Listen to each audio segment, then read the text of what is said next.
Si vous aimez l'histoire niçoise, c'est l'expo qu'il faut aller voir en ce moment. Elle dure jusqu'en mai prochain et revient sur ce casino sur l'eau à la fin du 19e siècle.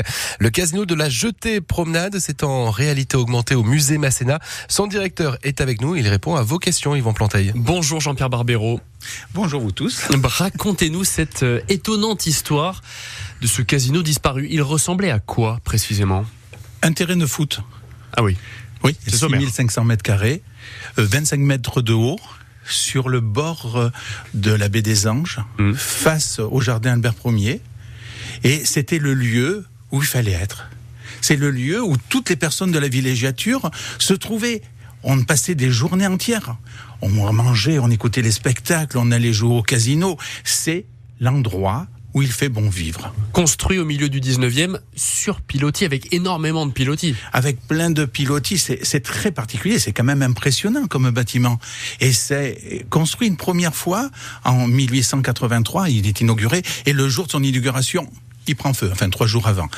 C'est pas de chance, mais à Nice, on est têtu. Et lorsqu'on est têtu et qu'on veut faire plaisir, parce que on veut faire plaisir à la villégiature anglaise, et la villégiature anglaise vont à Brighton, vont sur ces jetées promenades sur l'eau. Oui. Et comme ils aiment ça, on va leur faire leur casino. Ils brûlent. En 91. Ils brûlent en 83, mais on le reconstruit. En 91, on a le nouveau palais, la nouvelle jetée promenade. Cette nouvelle jetée promenade qui va bien sûr fonctionner jusqu'en 1944. Le problème en 44, c'est la guerre. Les Allemands vont détruire pour l'acier, puis ils ont peur aussi que ça serve de ponton pour accueillir les bateaux américains.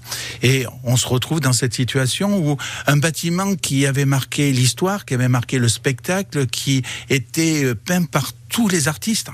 Oui, puisqu'en 1918, les soldats américains, ils sont soignés. Ils racontent un peu toute l'histoire de la fin du 19e et début 20e à Nice et en France. Oui, parce qu'en 1918, l'association qu'on connaît par une chanson, IMCA, yes. Voilà, l'association IMCA, la jetée promenade pour la convalescence. Et là, vous avez tous les soldats américains qui sont là, qui ont l'habitude d'écouter du jazz, de jouer du jazz, et qui sont d'ailleurs brimés dans leur pays.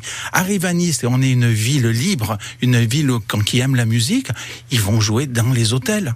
Et petit à petit, ce jazz s'introduit de partout, dans les bordels, dans les hôtels, dans les caves. C'est une partie du jazz qui va faire qu'en 1948, on aura le Festival international du jazz. Et c'était The Place to Be pendant une trentaine d'années, on va dire, trentaine d'années. On y mangeait, on y dansait, on y voyait des spectacles. Vous imaginez que sur une semaine, vous aviez 14 opéras, 16 concerts, vous avez des balles, on n'arrête pas. Imaginez une journée complète de personnes dont le seul plaisir, c'est de se faire plaisir.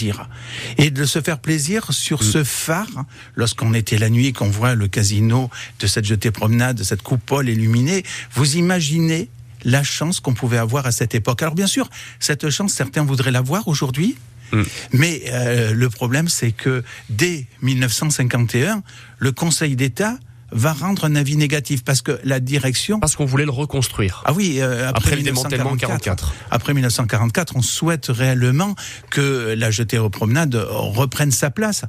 La question, c'est que la direction départementale de l'équipement va refuser. Ils considèrent qu'il faut plus dénaturer la baie des Anges, cet espace, cette courbe connue aujourd'hui dans le monde entier, avec la coupole du Negresco et tout ça. Et nous nous retrouvons avec des procès.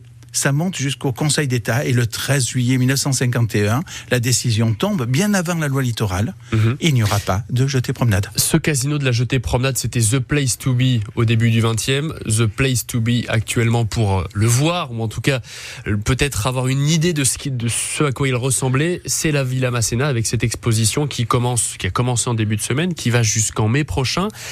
C'est en réalité augmentée. Quelle est la différence entre la réalité augmentée et la réalité virtuelle ? On aura un casque ou on aura des lunettes ? Lorsque vous êtes en réalité virtuelle, on reconstruit un lieu dans lequel vous vous trouvez. Mais vous perdez, avec un peu de temps, si la réalité virtuelle est bien faite, votre emplacement, vous vous êtes transporté. Vous n'avez pas les mêmes repères, vous avez les repères qu'on veut vous donner dans le casque. Avec les lunettes, vous vivez une expérience Vous vous trouvez dans un lieu et on augmente l'information. Et c'est ça qui est important, c'est de pouvoir permettre à tout le monde. Et là, il n'y a pas un problème, je vais perdre, je suis mal avec le casque. C'est valable pour les enfants à partir de 10 ans et jusqu'à 77 ans, plus même. Pour le dire simplement, la réalité que vous proposez avec cette exposition, on se voit dans les lunettes, mais il y a des petites animations qui défilent, quoi. On va découvrir la reconstruction, on va voir le bâtiment se construire, on va voir des photos de peintres, on va se retrouver même sur la promenade en train de regarder le bâtiment, comme si on y était, comme si cette façade de 25 mètres était devant soi. Ça va être impressionnant. C'est plutôt impressionnant. Merci Jean-Pierre Barbero. Merci à vous. Je rappelle que vous êtes le directeur de la Villa Masséna, du musée de la Villa Masséna, et que cette exposition dure jusqu'en mai 2024. Merci et bonne journée. Bonne journée. C'est incroyable, ça donne envie. Ah, ça donne très envie. Ouais. Moi, je pense que je vais y aller cet après-midi ou demain. Je pense que je vais t'accompagner, si tu veux bien. Avec plaisir. Merci beaucoup d'être venu sur France Bleu Azur.